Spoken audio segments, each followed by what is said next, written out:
Hello बच्चों, स्वागत है आप लोगों का हमारे YouTube चैनल लर्न कंप्यूटर में। पाइथन के बेसिक से लेकर एडवांस लेवल के इस जर्नी में आज हम लोग डे 8 पे है। लास्ट वीडियो में हमने क्वेश्चन नंबर 12 को सॉल्व किया था, जो था एक रिलेशनल ऑपरेटर के ऊपर किस तरह से हम लोग नंबर्स को क्या कर सकते हैं, आपको ट्रू और फॉल्स में हम लोग आइडेंटिफाई कर सकते हैं। आज हम लोग जो करेंगे वो आपका रिलेशनल ऑपरेटर का ही हम लोग प्रैक्टिस करेंगे। पहले जो क्वेश्चन नंबर 13 में है हमारे, और इसमें हम लोग स्ट्रिंग लेके किस तरह से उनमें हम लोग रिलेशनल ऑपरेटर जो है उनका यूज कर सकते हैं, उसको हम लोग देखेंगे। ठीक है, तो सबसे पहले क्वेश्चन को हम लोग ओपन कर लेते हैं। हमारे पास जो क्वेश्चन है, तो 14 नंबर 12 नंबर क्वेश्चन में हम लोग का क्वेश्चन था write a program to input two numbers. और आज हम लोग write a program to input two strings and display the result as true और false, less than equals to, greater than sign. मतलब रिलेशनल ऑपरेटर यूज करके किस तरह से कौन सा स्ट्रिंग किससे बड़ा है, छोटा है, इक्वल है या नहीं है, इसको हम लोग किस तरह से कैलकुलेट कर सकते हैं, आज हम लोग उसको देखेंगे। इसके लिए सबसे पहले हम लोग पाइथन को ओपन कर लेते हैं। स्टार्ट बटन में जाके कोई भी एक कैरेक्टर में क्लिक करेंगे, उसके बाद पी में क्लिक करेंगे। पाइथन 3.13 का वर्जन है हमारे पास, तो हम उसको ओपन कर लेते हैं। तो बच्चों यहाँ पे हमने पिछले दिन जो फाइल यहाँ पे बनाए थे उसमें से हम लोग क्या करेंगे, रिसेंट फाइल में से जो फाइल 12 है उसको ओपन कर लेते हैं। इससे क्या होगा, जब हम लोग यहाँ से नया फाइल बनाएंगे, न्यू फाइल, और उसको सेव करेंगे तो सीधा उसी फोल्डर में वो जाके सेव होगा जहाँ पे मेरा पुराना फाइल है। तो आज हम लोग क्वेश्चन नंबर 13 को सॉल्व करेंगे और उससे आगे भी करेंगे रिलेशनल ऑपरेटर का। तो यहाँ पे हम 13 करके इसको क्या करते हैं, इंटर प्रेस करते हैं। तो हमारा क्वेश्चन नंबर 13 चला है। ठीक है, तो यहाँ पे क्वेश्चन को हम लोग कॉपी कर लेते हैं, स्टार्ट विंडोज। तो 13 नंबर क्वेश्चन हम लोग का जो है इसको हमने कॉपी कर लिया। करने के बाद हम लोग इसको क्या करते हैं, पेस्ट करते हैं। ठीक है, तो ये क्वेश्चन आ गया हमारा। इसको हम लोग सिंगल इन्वर्टेड कॉमा 3 टाइम्स देके इसको कोटेशन में कन्वर्ट कर लेते हैं। ये जो लाइन है ये बहुत ही लंबा है, स्क्रीन को क्रॉस करके जा रहा है।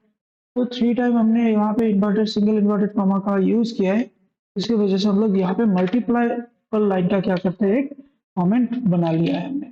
ठीक है, मल्टीपल लाइन का कमेंट है जहाँ पे हम लोग दो स्ट्रिंग को इनपुट करेंगे और उसके बाद हम लोग उनके ऊपर रिलेशनल ऑपरेटर्स का यूज करेंगे। तो स्ट्रिंग को इनपुट करने के लिए, तो दो स्ट्रिंग को इनपुट करने के लिए हम लोग क्या करते हैं, एक ए वेरिएबल ले लेते हैं जहाँ पे हम लोग टाइप करते हैं आई इनपुट स्टार्ट। कोटेशन के अंदर डेकोरेशन करने के लिए हम लोग लिख देते हैं एंटर द फर्स्ट स्ट्रिंग। ठीक है, और एक कॉलम देके स्लैश टी देते हैं ताकि थोड़ा सा गैप बन के वो स्ट्रिंग हम लोग टाइप कर सके। यही लाइन को हम लोग कॉपी कर लेते हैं। जैसे हमारा कर्सर एकदम एंड पे है तो आप शिफ्ट दबाओ और होम की प्रेस करो कीबोर्ड का, तो आपका पूरा सिलेक्शन हो जाएगा।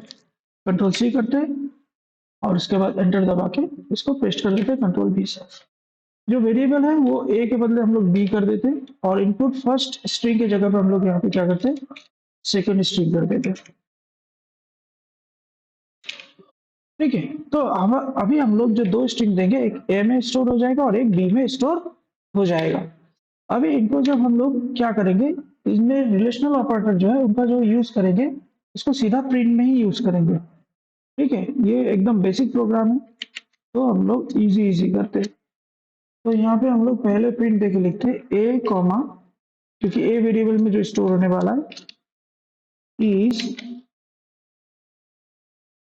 ग्रेटर देन, इससे ए इज ग्रेटर देन बी। तो ए इज ग्रेटर देन बी ये जो है ये ट्रू है या फॉल्स है, ये तो पता चलेगा जब हम लोग वहां पे इनपुट डालेंगे। तो इज ट्रू और फॉल्स, इसको देखने के लिए हम लोग बोलेंगे A variable greater than B. तो आप जो दोनों वेरिएबल में स्ट्रिंग्स डालोगे उसमें ए अगर अल्फाबेटिकली बड़ा अल्फाबेट है बी से, बी में जो डालेंगे तो वो क्या दिखाएगा, इसको ट्रू दिखाएगा, या फिर ये क्या दिखाएगा, फॉल्स दिखाएगा। ठीक है, तो एक हम लोग यहाँ पे करते हैं, उसके बाद सारा रिलेशनल ऑपरेटर को हम लोग यूज करेंगे और उसके बाद डिस्कस करेंगे। ठीक है, तो इसको हमने सेव कर लिया कंट्रोल एस से, F5 दबा के इसको रन करते हैं। तो पहला जो स्ट्रिंग है इसका नाम देते हैं एप्पल और दूसरा जो स्ट्रिंग है उसका नाम देते हैं डॉल। तो जैसे यहाँ पे दो स्ट्रिंग डालेंगे, Apple is greater than doll, यहाँ पे फॉल्स बोल रहा है, क्यों? क्योंकि ए जो है वो डी से जो अल्फाबेटिकली बड़ा नहीं है, तो ये क्या हो गया, फॉल्स हो गया। तो रिलेशनल ऑपरेटर इस तरह से ट्रू फॉल्स रिजल्ट को निकाल सकते हैं। अगर हमने ग्रेटर देन के बदले यहाँ पे लेस देन यूज किया होता तो देखते हैं क्या होता है। तो कर्सर मेरा सामने है, शिफ्ट एंड प्रेस करेंगे तो एंड तक सिलेक्ट हो जाएगा, control C copy, same line को हम पेस्ट करते हैं और यहाँ पे लेस देन साइन का यूज करते हैं, और यहाँ पे ग्रेटर देन के बदले अगर हम लोग बोल देंगे लेस देन, क्योंकि हमने साइन लेस देन यूज किया था। तो सेम जब हम लाइन यहाँ पे देंगे कि पहला जो स्ट्रिंग है हमारा एप्पल है और दूसरा जो स्ट्रिंग है वो हमारा डॉल है, तो ए ग्रेटर देन बी, जो apple is greater than doll is false but apple is less than doll is true. तो देख रहे हो आप रिलेशनल ऑपरेटर किस तरह से ट्रू वैल्यू में और फॉल्स में क्या कर रहे हैं, आंसर्स दे रहे हैं। इसको छोड़ के भी स्ट्रिंग का और किस तरह से हम लोग और बाकी रिलेशनल ऑपरेटर में किस तरह से इसका स्ट्रिंग का यूज करेंगे, इसके लिए हम लोग क्या करते हैं, इसको पेस्ट करके देखते हैं, कॉपी करके रखा है। तो ग्रेटर देन के साथ हम लोग एक चीज देखते हैं, ग्रेटर देन और इक्वल्स टू,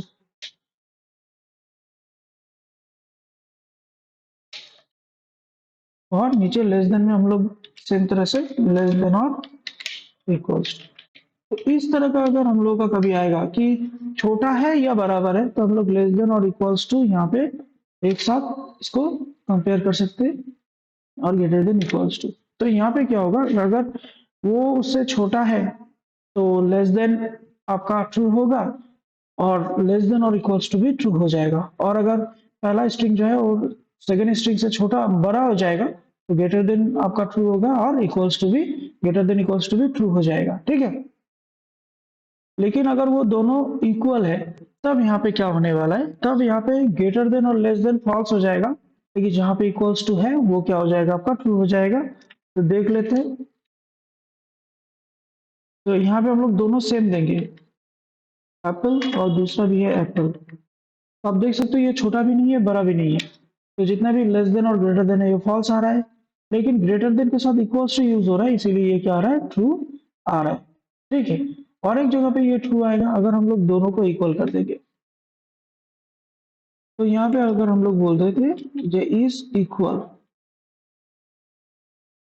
हमने कॉपी करके पेस्ट करके रखा है ताकि बार बार टाइप ना कर पाए, इज इक्वल्स टू बी, इसके लिए कौन सा हम लोग यहाँ पे जो सिंबल का यूज करेंगे वो है दो बार इक्वल। देखो जब कंपेयर करना होता है तो दो बार इक्वल साइन यूज करना पड़ता है, अगर असाइन करना है तो सिंगल टाइम हम लोग इक्वल साइन का यूज करेंगे। और इसी तरह से नॉट इक्वल के लिए हम लोग नॉट इक्वल एक्सक्लेमेटरी साइन के बाद क्या करेंगे, इक्वल साइन का एक्सक्लेमेटरी जो सिंबल है उसके बाद इक्वल सिंबल का क्या करेंगे, यूज करेंगे। तो ये नॉट इक्वल को वो रिप्रेजेंट करता है, तो यहाँ पे हम लोग क्या बोलेंगे, नॉट इक्वल इज नॉट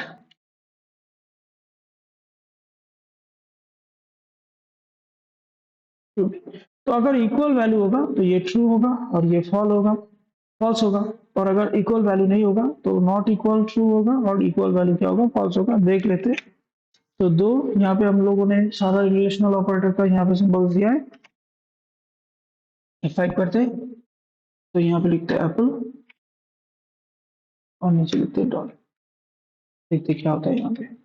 देखो apple is not greater than doll, तो यहाँ पे क्या हो रहा है, apple greater than doll false हो रहा है, but apple less than doll true. Apple greater than equals to doll, बड़ा भी नहीं है छोटा भी नहीं है इक्वल भी नहीं है, false. Less than equals to doll true हो रहा है। Apple equals to doll false हो रहा है, लेकिन apple not equals to doll, यहाँ पे क्या हो रहा है, ट्रू हो रहा है। तो आप यहाँ पे देख सकते हो कि साइन किस तरह से ट्रू और फॉल्स में क्या कर रहा है, आंसर दे रहा है। अगर दोनों को सेम वैल्यू देंगे तो यहाँ पे क्या होगा, F5 दोनों ही एप्पल देते हैं या फिर पहले डॉल देते हैं। तो आप इस तरह से क्या कर सकते हो, अलग अलग वैल्यूज देके इसको वेरिफिकेशन कर सकते हो। अभी देखो जो भी ग्रेटर देन था वो ट्रू हुआ, greater than equals to true हुआ और नॉट इक्वल्स टू ट्रू हो गया, बाकी लेस देन और इक्वल्स टू क्या हो गया, आपका फॉल्स हो गया है, ठीक है। तो यहाँ पे सेम वैल्यू देंगे तो तब क्या होता है, अभी तक तो डिफरेंट वैल्यू हमने दिया और हम यहाँ पे एप्पल, तो डिक्शनरी वाइज इन दोनों को इक्वल, तो आप देख सकते हो greater than false, less than false, but greater than equals to true, less than equals to true, equals to true, but not equals to यहाँ पे क्या हो रहा है, false हो रहा है। ठीक है, तो इस तरह से स्ट्रिंग के ऊपर हम लोग रिलेशनल ऑपरेटर्स जो है उसका इस्तेमाल कर सकते हैं। ठीक है, आई होप आप लोगों को समझ में आया होगा। इसके बाद हम लोग क्या कर सकते हैं, दूसरे ऑपरेटर्स को हम लोग यूज करेंगे। जैसे इससे पहले हमने क्या किया था, अरिथमेटिक ऑपरेटर्स के ऊपर हमने आपका क्वेश्चन सॉल्व किया था। इसके बाद अभी हमने रिलेशनल ऑपरेटर के ऊपर क्वेश्चन सॉल्व किया है। आप सबसे पहले इसको अच्छे से प्रैक्टिस करो, ठीक है। फिर नेक्स्ट वीडियो में हम लोग क्या करेंगे, जो लॉजिकल ऑपरेटर्स होता है उनको डिस्कस करेंगे, उनका क्वेश्चंस को क्या करेंगे, सॉल्व करेंगे, और असाइनमेंट ऑपरेटर को भी कर देंगे वहां पे। नहीं तो यहाँ पे काम करते लॉजिकल ऑपरेटर्स के बाद, लॉजिकल ऑपरेटर्स को हम लोग बाद में करते, पहले असाइनमेंट ऑपरेटर्स को यहाँ पे कर लेते लॉजिकल ऑपरेटर्स, नहीं तो वीडियो बहुत लंबा हो जाएगा। ठीक है, तो हमारे पास और एक ऑपरेटर होता है जो होता है आपका असाइनमेंट ऑपरेटर्स। तो असाइनमेंट ऑपरेटर्स जो है, जो क्वेश्चन अलग अलग हो जाएगा।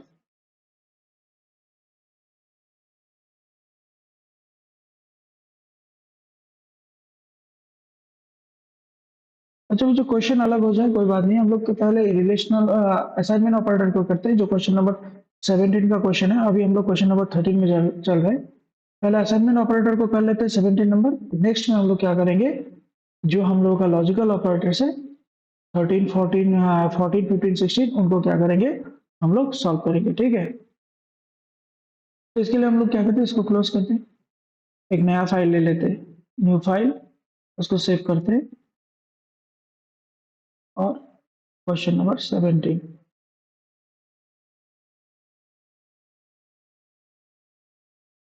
तो एक एक करके क्वेश्चन को हम लोग सॉल्व कर रहे हैं, तो आप यहाँ पे तो देख सकते हैं।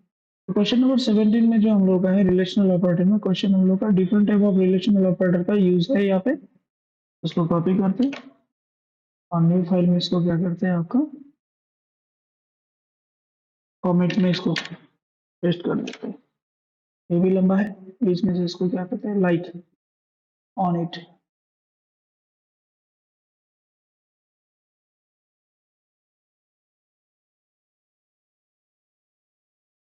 तो सबसे पहले हम लोग क्या करते हैं, कोई भी एक नंबर ले लेते हैं। ठीक है, तो जो असाइनमेंट ऑपरेटर है उसमें सबसे पहले हम लोग क्या करते हैं, असाइन करते हैं। जैसे एन एक नंबर है, एन इक्वल्स टू, कोई भी वैल्यू अगर हम लोग डाल देंगे तो एन का वैल्यू वहां पे असाइन हो जाएगा। एन इक्वल्स टू 5, कोई भी इसमें हमने इक्वल्स टू साइन जो है एक असाइनमेंट ऑपरेटर है, जहां पे हमने एक वैल्यू को, मतलब कांस्टेंट वैल्यू को वेरिएबल में क्या कर दिया, असाइन कर दिया। ये तो हम लोग का फिक्स्ड हो गया। लेकिन अगर यूजर को हम चाहते कि यूजर कोई नंबर दे, तो हम लोग वहां पे भी उसमें इनपुट का यूज कर सकते हैं। हम लोग कैसे एक नंबर को इनपुट कर सकते हैं, आप लोगों ने देखा है। तो हम लोग इनपुट से ही करते हैं, फिक्स वैल्यू नहीं लेते, यूजर देगा उसी के ऊपर होगा। ठीक है, तो यहाँ पे हम लोग बोलेंगे N equals to I N T input, integer value लेंगे और उसको इनपुट करेंगे।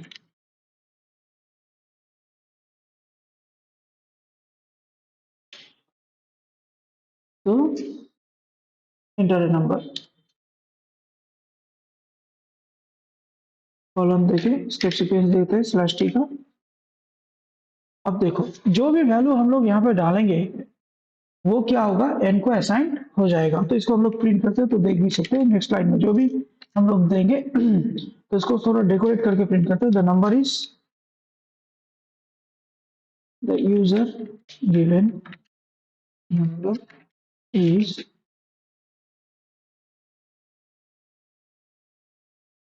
क्या होगा, एन। यूजर जो देगा वही यहाँ असाइन होने वाला है। जैसे यूजर ने अगर 5 दिया तो यहाँ पे यूजर गिवन नंबर इज 5। अभी और क्या क्या होता है असाइनमेंट ऑपरेटर में, हम लोग देख सकते हैं। जैसे क्या होता है कि इंक्रीमेंट करना, अगर हम लोग कोई भी असाइनमेंट ऑपरेटर, कोई भी आपका जो इंटीजर वैल्यू है उसको अगर इंक्रीमेंट करना चाहते हैं तो कैसे उसको असाइन कर सकते हैं। एन का एक वैल्यू है, अगर हमने यहाँ पे दिया एन प्लस इक्वल्स टू 2, अगर हमने बोला एन प्लस इक्वल्स टू 2, उसका मतलब एन का जो प्रीवियस वैल्यू है उसके साथ 2 क्या होने वाला है, और ऐड होने वाला है। ये इंक्रीमेंट के लिए काम आता है। जैसे n प्लस इक्वल्स टू 1 देंगे तो 1 करके क्या होगा, इंक्रीमेंट होगा। जब हम लोग लूप में काम करेंगे तो इनका बहुत ही ज्यादा इस्तेमाल होता है, ठीक है। तो अभी अगर इस वैल्यू को अगर हम प्रिंट कर देंगे, एन का वैल्यू को प्रिंट कर देंगे, इसको कॉपी करते हैं प्रिंट वाले लाइन को और इसको नीचे जाकर पेस्ट कर देते हैं और इसको थोड़ा सा डेकोरेशन इसका चेंज कर देते हैं क्योंकि ये यूजर डिफाइंड नंबर नहीं रहा। Result of,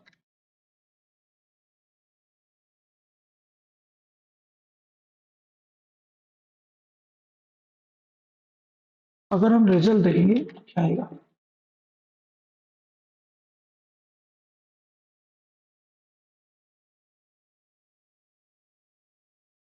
result is equals to,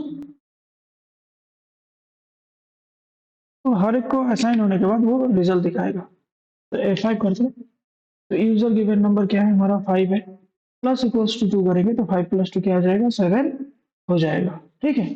उसी तरह से अगर हमारा वैल्यू है, जैसे यहाँ पे n का वैल्यू क्या हो गया, चेंज हो गया। अब नेक्स्ट टाइम अगर हम लोग n में कोई भी काम करेंगे कि n माइनस इक्वल्स टू 2, अगर हम बोलेंगे n माइनस इक्वल्स टू 2, तो देखो यहाँ से जो नेक्स्ट लाइन में जब आएगा तो माइनस इक्वल्स टू 2, सॉरी यहाँ पे प्लस हो गया, माइनस इक्वल्स टू 2 अगर होगा तो अब ये क्या होने वाला है, तो जो रिजल्ट है उसी को प्रिंट करते हैं।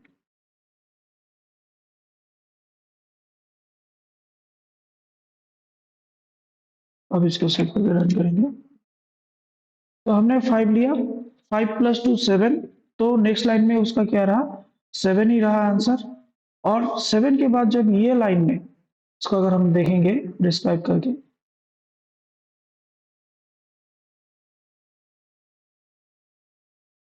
जैसे हमारा यहाँ पे 2 है, एंटर नंबर 5, फिर 5 था user given number, plus equals to 2 हो गया तो इनका वैल्यू हो गया 7।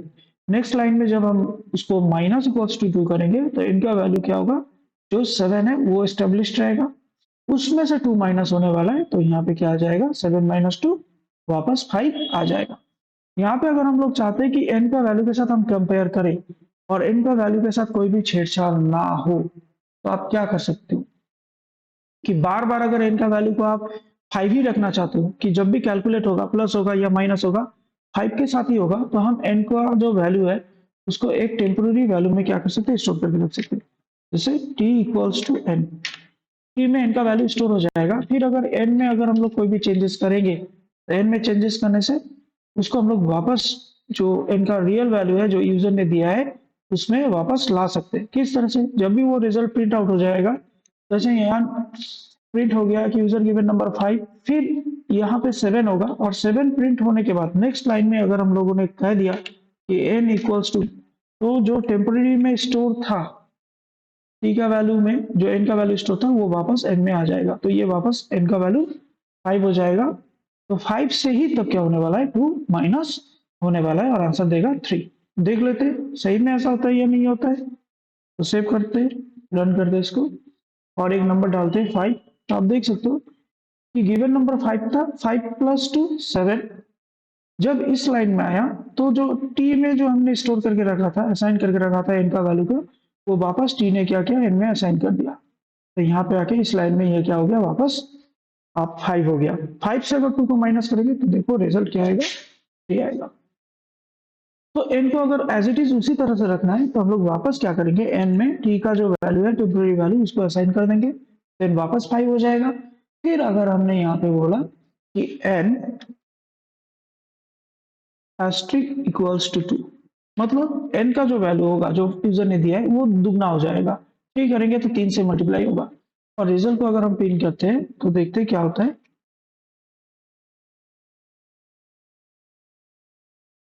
सेव को क्लोज करते हैं और वापस रन करते हैं, फ्रेश आए हाइट।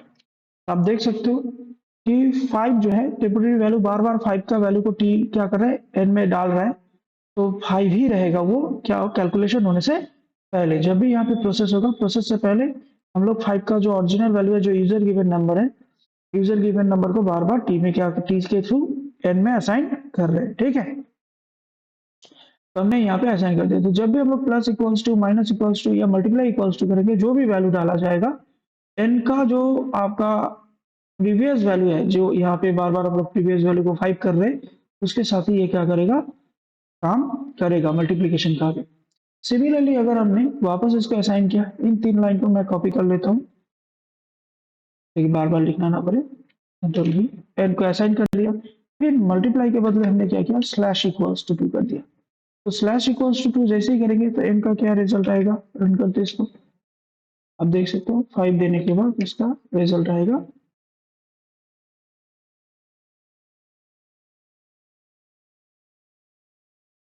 तो ऐसा इसको करते तो देख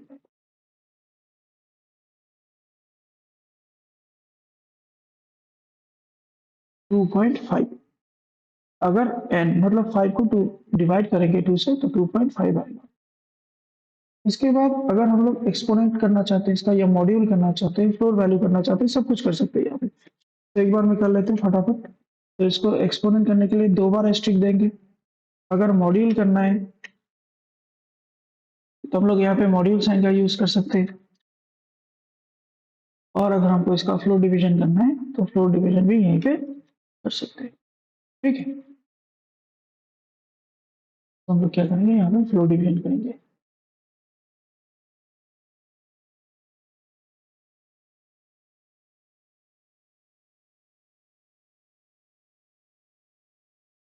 तो असाइनमेंट ऑपरेटर के थ्रू हम लोग क्या कर सकते हैं, प्लस माइनस इन सब का एक बार में ही कैलकुलेशन प्रोसेस कर सकते हैं। ठीक है, तो कभी अगर रिपीटेडली करना है तो इस तरह से असाइनमेंट ऑपरेटर जो है उसको हम लोग इंक्रीमेंट डिक्रीमेंट मॉड्यूलेशन सब के लिए ही क्या कर सकते हैं, यूज कर सकते हैं। तो आप देखोगे कि यहाँ पे एन का रिजल्ट कैसे आता है। और बार बार हम लोग एन का जो रिजल्ट है वो निकलने के बाद टेम्पोररी वैल्यू में जो हमने एन का वैल्यू को आपका स्टोर करके रखा था, वो वैल्यू बार बार एन को क्या किया जा रहा है, वापस असाइन किया जा रहा है, ताकि यूजर ने जो वैल्यू दिया है उसी के साथ प्लस माइनस मल्टीप्लीकेशन सब कुछ हो। ठीक है, अगर आपने ये लाइन को नहीं दिया तो एन का जो लास्ट वैल्यू होगा उसी के ऊपर क्या होने वाला है, असाइन होने वाला है। जैसे यहाँ पे अगर एन का वैल्यू 5 है, 5 + 2 7 होगा, फिर 7 से 2 माइनस होगा तो यहाँ पे वापस 5 हो जाएगा। फिर उसको जब 2 से डिवाइड करेंगे तो यहाँ पे 10 होगा, फिर 10 को 2 से डिवाइड करेंगे तो वापस 5 होगा। अगर 5 को अगर हम लोग यहाँ पे एस्ट्रिक के साथ 2 देंगे तो 25 होगा। 25 को अगर एन से 2 से मॉड्यूल करेंगे तो आपका जो आंसर आने वाला है 1 आने वाला है। फिर अगर आप उसको डिवाइड करेंगे तो जो रिजल्ट आने वाला है 0.5। इस तरह से क्या होगा, कैलकुलेशन होगा। तो इसको भी हम लोग करके देखेंगे कि बिना अगर हम लोग इसको चेंज नहीं करते तो ओवरऑल क्या आने वाला है। ठीक है, तो इसको सेव करते और रन करते हैं। तो यहाँ पे हमने वैल्यू डाला 5 और देखते हैं कि इसका रिजल्ट क्या आने वाला है। तो यूजर ने दिया था 5 + 2 7, 5 - 2 3, 5 × 2 10, 5 डिवाइड बाई 2 2.5, 5 एक्सपोनेंट 2 25, 5 को 2 से मॉड्यूल करेंगे तो 1, और 5 को 2 से अगर फ्लोर वैल्यू करेंगे तो उसका जो क्वोशिएंट आएगा वो क्या आएगा, 2 आएगा। तो इस तरह से असाइनमेंट ऑपरेटर का हम लोग क्या कर सकते हैं, यूज कर सकते हैं। ठीक है, तो यहाँ पे अगर हमने इसमें जो भी हमने एन को बार बार यहाँ पे क्या किया है, वैल्यूज को बार बार असाइन किया है टेम्पोररी वैल्यू को, इसको अगर हम लोग कमेंट आउट कर देते हैं तो क्या हो सकता है, देख लेते हैं वो भी। देखो बच्चों, जो मैं क्वेश्चन वाइज करवा रहा हूँ आप सिर्फ इस वीडियो को देखो मत, इसको क्या करो, प्रैक्टिस करो। आई होप आपका पावर पॉइंट का जो बेसिक लेवल का जो भी प्रॉब्लम है क्लास 7 से लेकर 11 तक, ठीक है, आपका सारा प्रॉब्लम यहाँ पे क्या हो जाएगा, सॉल्व हो जाएगा। इसको रन करते वापस, तो मैंने 5 दिया तो आप देख सकते हो 5 + 2 7, 7 - 2 5, 5 × 5, 5 × 2 10, 10 को 2 से डिवाइड किया तो 5 आ गया। ठीक है, जो डिवीजन का रिजल्ट। उसके बाद 5 का अगर एक्सपोनेंट करेंगे तो 25, 25 को 2 से मॉड्यूल करेंगे तो हमारा आ रहा है 1, 1 को डिवाइड करेंगे 2 से तो उसका जो क्वोशिएंट आने वाला है वो 0 आने वाला है। 2 0 0, रिमाइंडर 1 आता है। ठीक है, तो इस तरह से अगर हम n को असाइन नहीं करेंगे तो वैल्यू ये आएगा, और n को बार बार असाइन करते रहेंगे तो यूजर ने जो 5 दिया है उसी का जो आपका असाइन होगा जब, उसी का रिजल्ट यहाँ पे दिखने वाला है जो प्रीवियस प्रोग्राम का रन किया था जब हमने, तो उसको हमने देखा था। तो आज के वीडियो में हमने आपका 13 नंबर क्वेश्चन जो है, जो आपका रिलेशनल ऑपरेटर के ऊपर था, और 17 नंबर क्वेश्चन जो असाइनमेंट ऑपरेटर के ऊपर है, उसको हमने कंप्लीट किया। नेक्स्ट वीडियो में हम लोग क्या करेंगे, जो हमारा लॉजिकल ऑपरेटर है उसका कैसे यूज होता है, इस्तेमाल होता है, उसको हम लोग देखेंगे। आप इस वीडियो को देखो, और अगर आपको पाइथन के बारे में, मतलब इस वीडियो के पहले जो वीडियो मैंने बनाया है उसको आपने नहीं देखा है तो आप उसको देखो। आई होप आप उसको देख के पाइथन का बेसिक के बारे में क्या कर पाओगे, समझ पाओगे। आप कोई भी बुक पढ़ रहे हो तो आप देखोगे कि इस प्रॉब्लम्स को आप अगर सॉल्व करोगे, आप अगर क्लास 11 में भी पढ़ते हो तो आप देखोगे कि आपका पहले जो पाइथन का जो आपका इंट्रोडक्शन है वो आपका क्लियर हो जाएगा। इस प्रोग्राम को कंप्लीट करके आप किताब बुक को पढ़ोगे तो आप अच्छे से समझ पाओगे कि बुक क्या बोलना चाह रहा है। और इसके साथ साथ जो भी प्रोग्राम हम यहाँ पे करवा रहे हैं उसको आप प्रैक्टिस करो अपने कंप्यूटर में, तो आप और भी अच्छा क्या होगा, पाइथन में क्या होगा, और भी अच्छा आपका ग्रेड आ जाएगा। तो आज का वीडियो इतना ही। गुड बाय, जय हिंद।